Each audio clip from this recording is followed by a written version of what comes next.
si e shihni aktualitetin e sotëm kosovar, duke pas parasysh edhe një narracion i krijuar në opinionin publik shqiptar, i cili është i mbushur me përçarje, siç e përmendet edhe ju, me polarizime politike.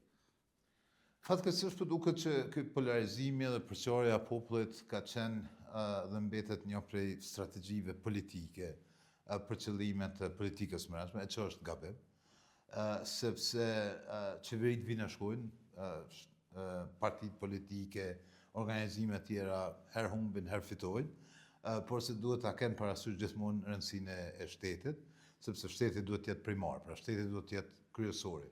Sidoqoftë, unë e shoh një konfuzion në përgjithësi në aktualitetin politik, dhe është mirë, megjithatë që është bërë qeveria e re e Kosovës, dhe është mirë që edhe buxheti është proceduar. Ai besoj do t'i merr disa ditë, nëse jo pak javë, derisa të finalizohet. Dhe këtë po e them që është mirë vetëm për faktin se ekziston, por jo në përmbajtjen e tij.